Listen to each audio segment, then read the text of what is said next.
Bienvenidos compañeros. En esta sesión vamos a comentar en torno a los hechos principales que caracterizaron la promulgación de las leyes de reforma, la Constitución de 1857, el conflicto armado que derivó de la promulgación de tales leyes y lo que sería la extensión, ya convertido en conflicto internacional, que fue la intervención francesa en apoyo al gobierno de Maximiliano de Habsburgo. Es decir, todos estos hechos están vinculados entre sí y forman parte de un mismo bloque histórico. Para comprender mejor el contexto en el que se van a dar todos estos sucesos en la historia de nuestro país, es necesario recordar que el grupo de liberales que junto a Juan Álvarez logran establecer un gobierno después de la salida de Santa Anna del país, no es un grupo homogéneo, sino que está integrado por distintas facciones políticas. Hay un grupo de liberales radicales y hay un grupo de liberales moderados. Los moderados, como su nombre lo indica, son más dados a negociar con el Partido Conservador y establecer una serie de políticas paulatinas que no provoquen una reacción inmediata de los conservadores contra el gobierno liberal. Por su parte, los liberales puros o liberales rojos están más imbuidos por un liberalismo no nada más económico, que es el caso de los liberales moderados, que ellos están claramente influidos por las ideas de Adam Smith, sino que también están imbuidos por un liberalismo político y social, que lo podríamos nosotros vincular con la propuesta de Rousseau, ¿verdad? De un gobierno, un Estado que está sustentado en la soberanía popular. Obviamente este es el planteamiento que tienen también en su momento los radicales en la época de la Revolución Francesa, Robespierre, Danton, Hebert, obviamente también con una noción de la separación o de la importancia de separar a la iglesia de la vida pública del país, de manera muy específica separarla de lo que es el proceso educativo y de los registros civiles. Y también claramente están relacionados con un liberalismo social muy parecido al de John Adams o Thomas Jefferson en los Estados Unidos, ¿no? Benjamin Franklin. Bien.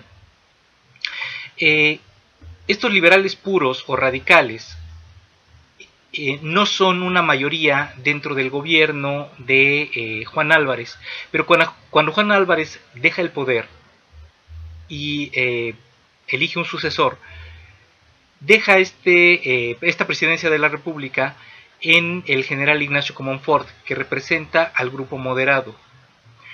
Los conservadores, por lo tanto, esperan que por la influencia de Comonfort no se apliquen estas medidas radicales de los liberales puros. Previamente, la ley Juárez había provocado un notable disgusto entre los militares y obviamente entre el clero católico, porque a través de esta ley desaparecían los tribunales especiales y los miembros de la iglesia y del ejército podían ser sometidos a un juicio civil como cualquier ciudadano de la República Mexicana.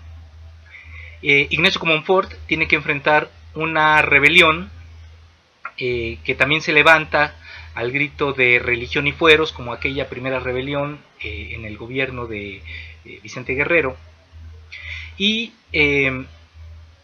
posteriormente, como una represalia contra este levantamiento, se expulsa a algunos miembros del obispado. Además se cierra el obispado, se cierran algunos templos y se promulgan la ley Lerdo y la ley Iglesias, las cuales lo que suponen es expropiar las propiedades baldías que no están siendo laboradas por nadie, que pertenezcan a la iglesia, y también se prohíbe el cobro de los servicios parroquiales, que para aquel entonces recordemos que los servicios parroquiales eran el bautismo, era el poder dar sepultura a la población y obviamente llevar el respectivo registro.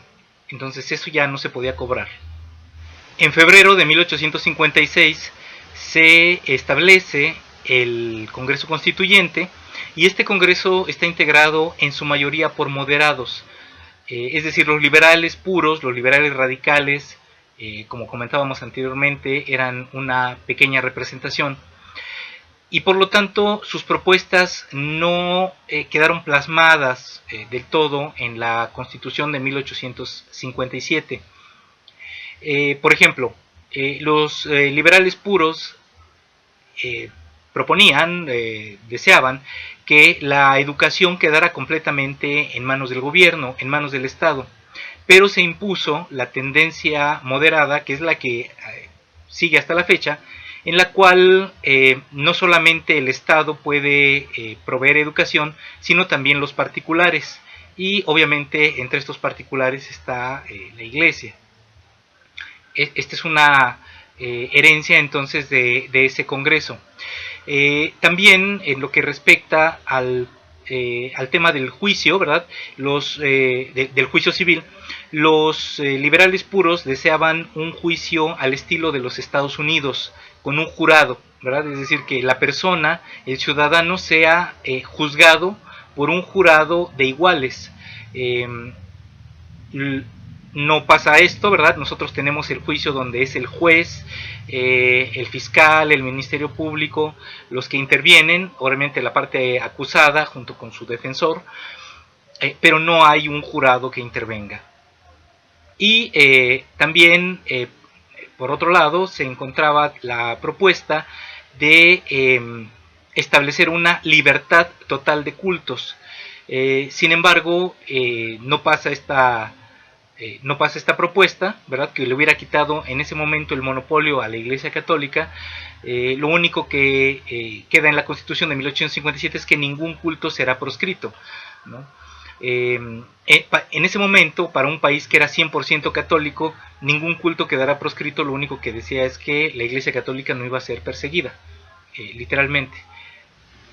El tema agrario también fue un tema en el cual hubo muchos debates, ya que los liberales proponían, por una parte, limitar la extensión de tierras que pudiera tener un solo individuo. También plantearon que los municipios pudieran comprar tierras para entregárselas a los pueblos indígenas y finalmente que se remataran aquellas propiedades baldías mayores a 15 leguas, ya que para estos liberales el latifundio era la fuerza principal del sector conservador. Sin embargo, bueno, lo único que se hizo fue aplicar la desamortización de bienes que planteaba previamente la ley Iglesias. Sin embargo, y a pesar de que las leyes más avanzadas de los liberales puros no se integraron dentro de la Constitución, el producto sí fue una Constitución en la cual se establece la igualdad ante la ley, una serie de derechos individuales que persisten hasta el momento: el derecho al libre tránsito, el derecho de petición, el derecho a la libre expresión, el derecho a no ser detenido por más de 3 días si no se presentan pruebas. Es decir, lo que es el núcleo duro de nuestras garantías individuales procede de la Constitución de 1857. Evidentemente también esta parte que corresponde a la educación se encuentra originalmente en la Constitución de 1857. Como parte de la promulgación de la Constitución de 1857 hay un proceso electoral en el cual resulta electo Ignacio Comonfort, que tiene que enfrentar desde un principio una rebelión de los conservadores. Esta Constitución, a pesar de no ser tan radical, ya lo mencionábamos, sí va a comenzar a generar descontento muy profundo entre los conservadores, sobre todo a partir de la aplicación de la ley Lerdo, con la cual el gobierno federal tenía pensado obtener recursos para poder llenar ese vacío que habían dejado los años de la Revolución de Ayutla en las finanzas del gobierno, y también poder distribuir la tierra. y crear una sociedad de medianos empresarios. Desafortunadamente esto no es así y en cambio lo que se logra es la oposición de los sectores conservadores que llegan a presionar a tal grado al presidente Comonfort que este mismo busca derogar la Constitución de 1857, es decir, Comonfort se rebela contra la propia Constitución de la cual surgió su gobierno. Benito Juárez, entre otros liberales, se oponen a ello y es encarcelado. En paralelo, el general Félix María Zuloaga se levanta en armas, depone al presidente Comonfort y asume para sí la presidencia de la República.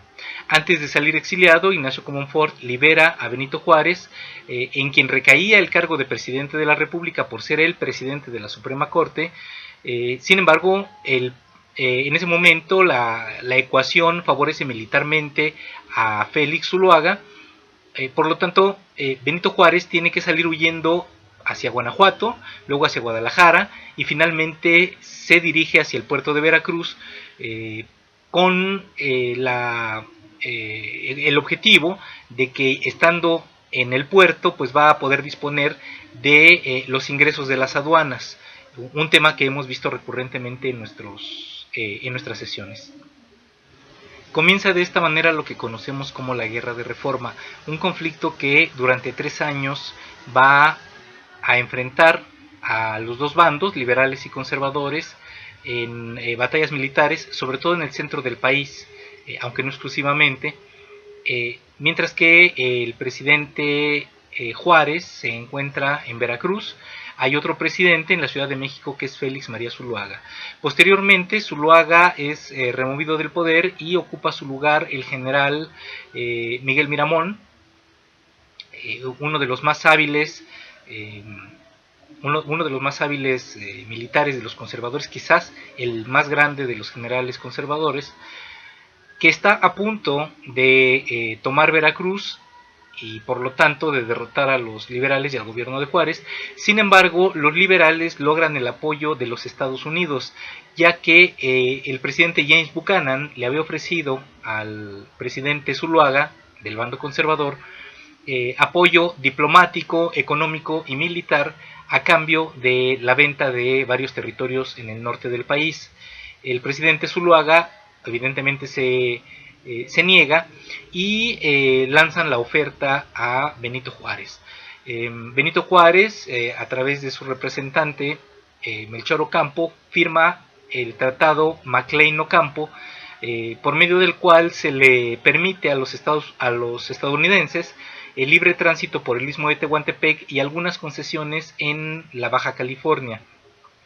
Este tratado nunca se llegó a asignar de manera definitiva porque lo rechazó una mayoría en el Senado de los Estados Unidos, pero es una muestra de cómo las alianzas internacionales se desarrollaron durante esta guerra de reforma. Por su parte, los conservadores firmaron el tratado Mon-Almonte para solicitar el patrocinio de las fuerzas europeas en su lucha contra los liberales. Al final de cuentas, los Estados Unidos apoyan a Benito Juárez, impiden un envío de armas, es el famoso bloqueo del puerto de Antón Lizardo, impiden también que llegue un buque con el cual Miramón pretendía hacer frente al gobierno sitiado en Veracruz, y los conservadores en este momento pierden la guerra, esta guerra de los 3 años. Sin embargo, no termina la guerra de reforma, no termina con el conflicto entre liberales y conservadores, solamente pasa a otra fase, a una nueva etapa. La siguiente fase del conflicto entre liberales y conservadores es aquella que conocemos nosotros como la intervención francesa, pero que, como ya pudimos apreciar, pues hunde sus raíces justamente en este primer momento de conflictos militares abiertos, una oposición cada vez más profunda entre los principios de los liberales y de los conservadores. Oposición que se venía gestando desde al menos 40 años antes, como lo hemos podido ver. pero que ya para este momento de la historia de nuestro país estaba ya en su punto más álgido. Bien, hay que entender también el contexto internacional que hay alrededor. Francia estaba en este momento encabezada por el sobrino de Napoleón Bonaparte, Luis Bonaparte, que encabeza un gobierno que hoy llamaríamos de tipo populista. De hecho, en la ciencia política el gobierno de Luis Bonaparte se denomina así, bonapartista. Es un gobierno en el cual hay una especie de conciliación de clases, donde a pesar de que las clases más ricas siguen siendo favorecidas, hay un discurso hacia la población y hay una serie de intervenciones del Estado a favor de la población más pobre, los campesinos, por ejemplo, los artesanos, los pobres de las ciudades,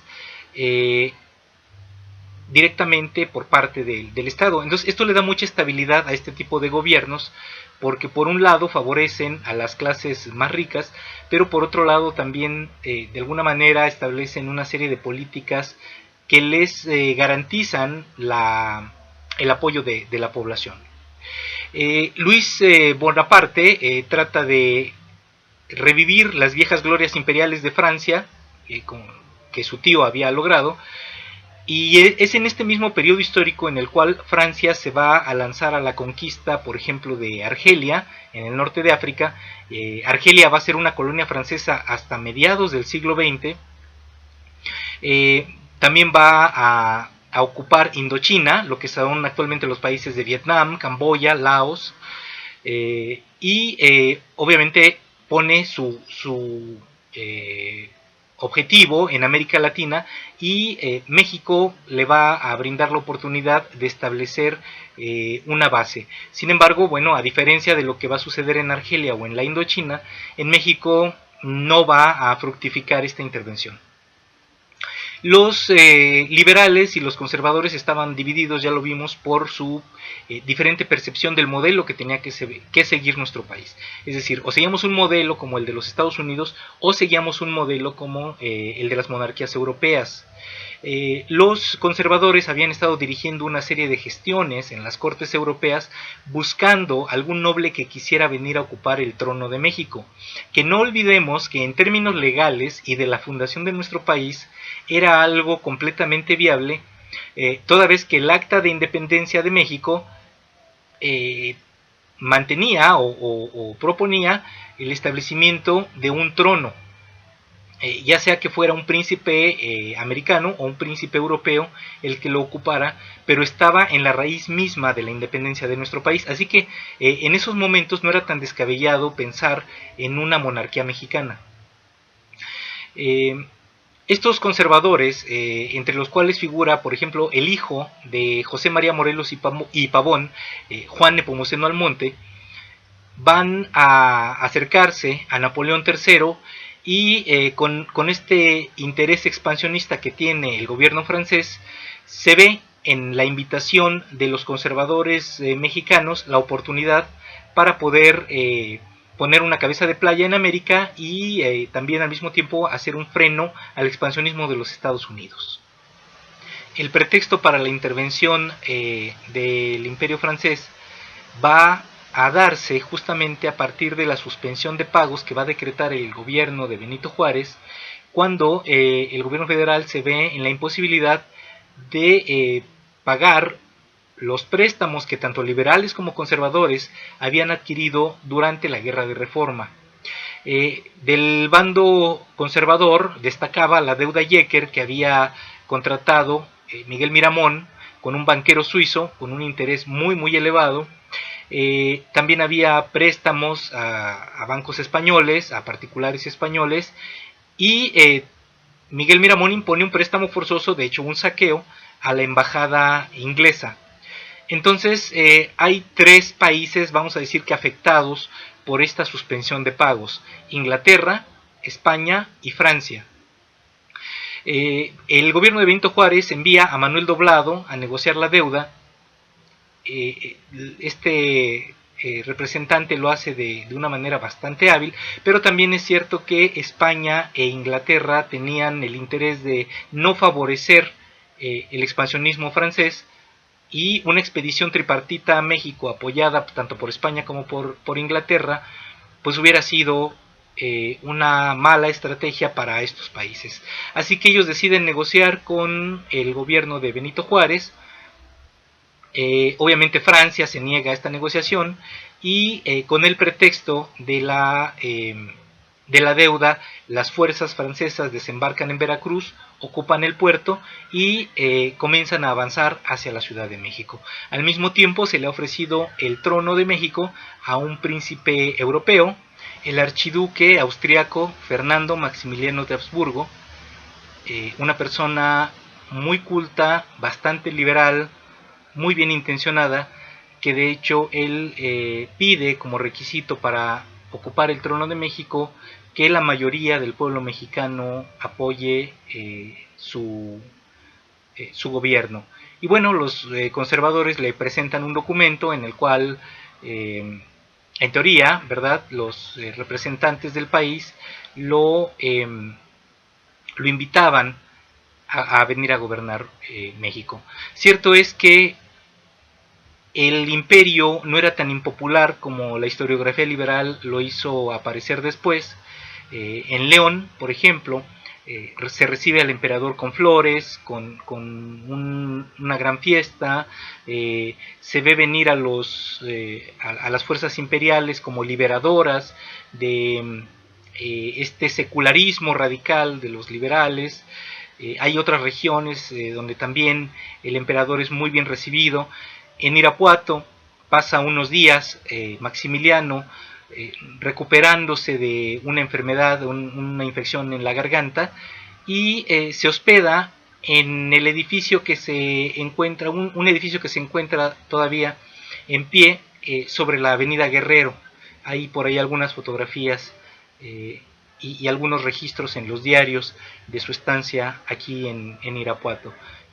Carlota lo alcanza, que ya viene desde Guadalajara, lo encuentra aquí en Irapuato y pues dedica su estancia a pasear por la hacienda del Copal y a asistir a misa en el templo de San José. Es decir, aquí en nuestro estado y específicamente en nuestro municipio estuvo la pareja imperial. Es natural que ante el empuje de un ejército moderno, bien armado, bien preparado, de una potencia imperialista como era Francia en aquel momento, el ejército mexicano solamente tuvo aquella oportunidad de la batalla del 5 de mayo y posteriormente se repliega y se desbanda. Cuando Maximiliano ocupa el gobierno de México, el trono de México, pues el ejército mexicano realmente es sustituido en su mayor parte por el gobierno francés, por el ejército francés. Benito Juárez se va replegando, va cambiando la sede del gobierno, incluso está en lo que es actualmente la ciudad de Guanajuato un tiempo, radica la presidencia de la República, pero posteriormente sale hacia Paso del Norte, lo que es actualmente Ciudad Juárez en Chihuahua, buscando justamente el apoyo de los Estados Unidos como previamente se le había dado durante la Guerra de Reforma. En esta primera fase de la intervención francesa, Juárez no cuenta con todo el apoyo completo de los Estados Unidos debido a que este país estaba metido en su propia guerra civil. De alguna manera esto va a favorecer también o va a afectar a ambos bandos, ya que Maximiliano de Habsburgo y Napoleón III, en un mal cálculo, negocian con los confederados y simpatizan más con el bando confederado, que desde un principio pues era el bando destinado a ser derrotado en esta guerra.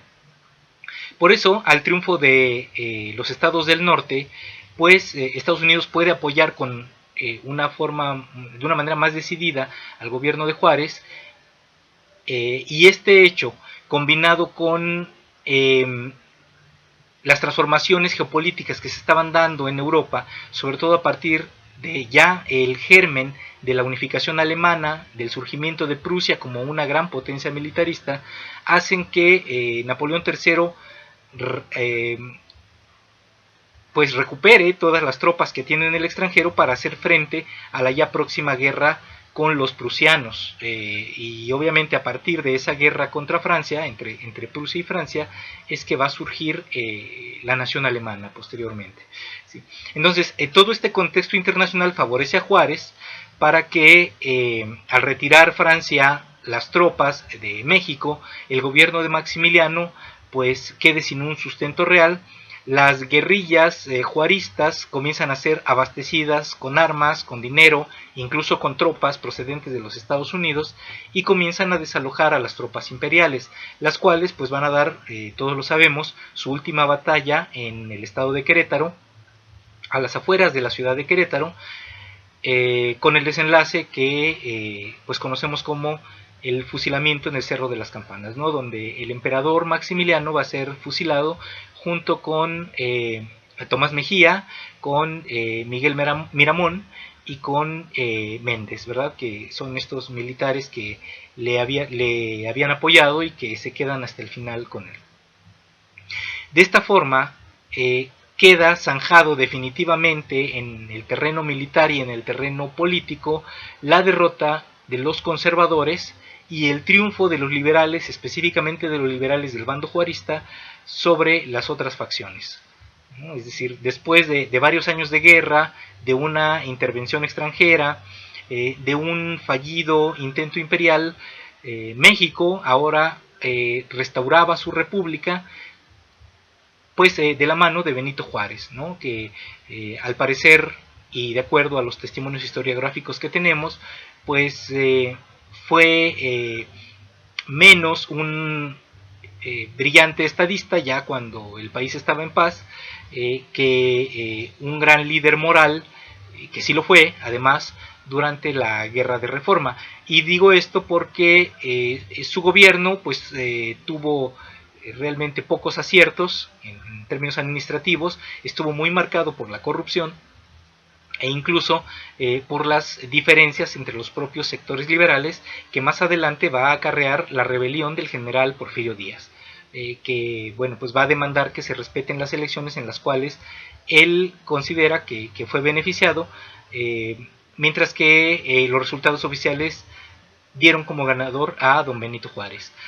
Bien, pero eso ya formará parte del tema de la República Restaurada. Aquí lo que nos interesa conocer es precisamente ver el triunfo de los liberales sobre los conservadores y por lo tanto el inicio de un proyecto político, económico y social de corte liberal en nuestro país, del cual han surgido todas nuestras instituciones. Muchas gracias por su atención. Les recomiendo que lean los documentos que están cargados en la plataforma, que chequen los enlaces para poder participar en nuestra sesión de preguntas y respuestas en vivo. Muchas gracias por su atención y seguimos en contacto. Gracias.